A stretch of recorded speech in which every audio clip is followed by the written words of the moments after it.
We're following breaking news in Sudan, where fighting has erupted between a paramilitary force and the country's army. واضح تماما بالنسبة لي أنا في المطار.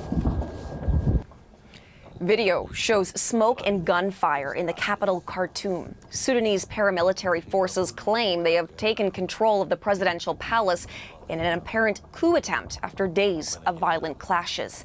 The United Nations Special Envoy released a statement strongly condemning the violence between the rebel group and the country's armed forces. Several nearby countries have also expressed concern for the conflict.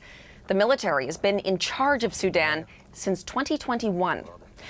Joining us with more on all of this now is Sajan Gohel. He joins us from London. Thank you so much, Sajan, for making some time for us. We really do appreciate this. Good to be with you, Hillary. So as we heard there, the rebel group has claimed control of Khartoum Airport and the presidential palace as well. What can you tell us about this latest escalation? Well, it's a major escalation, but not entirely surprising, because there has been a protracted process for governance inside Sudan. So take you back to March of just recently, a few weeks ago, Sudan's various political factions, they'd announced a transitional government that would see representatives both from the military that currently run Sudan, and then also the Rapid Support Forces, which are a paramilitary force. They would sit alongside a civilian group of people and then draft a constitution that would lead eventually to elections. The problem is, despite them agreeing in theory, it hasn't been implemented. Tensions have been ratcheting up over the last few weeks, and we're now witnessing the effects of that fallout.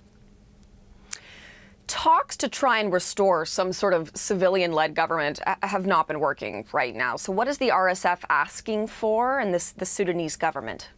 Or army, I should say.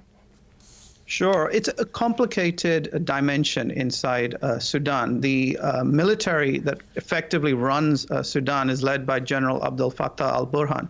Now, he seized control in a coup back in October 2021 and overthrew the civilian government that was effectively running the country ever since the overthrow of the former military ruler of Sudan, Omar al-Bashir, who ran Sudan since 1989.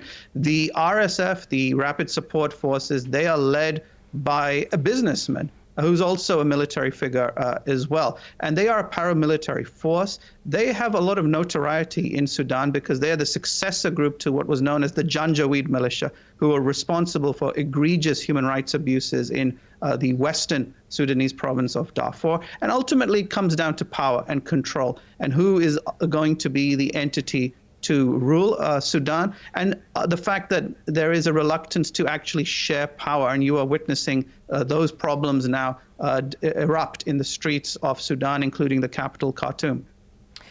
And of course, we're going to continue to watch that and see how all of this unfolds. But in the meantime here, how hopeful are you that some sort of resolution might be reached at any time soon? It's problematic. One of the key dimensions here will be the role of what's known as the Quad, which is 4 countries.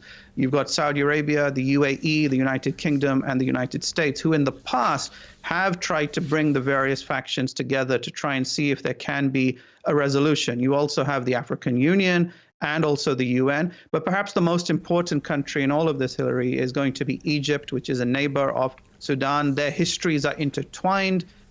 Egypt has played a role in the past in trying to alleviate tensions, but this is beginning to spiral out of control. It is causing a lot of problems. And then you've also got the fact that Sudan is going through an economic crisis as well. There are massive shortages of things like bread and fuel. The economic debt relief that had been promised in the past was suspended following the military coup a couple of years ago. And then there are the concerns about human rights abuses from all sides, which are only increasing. Sajan, thank you for this. We really do appreciate your time and your perspective on all of this today. Thank you. My pleasure.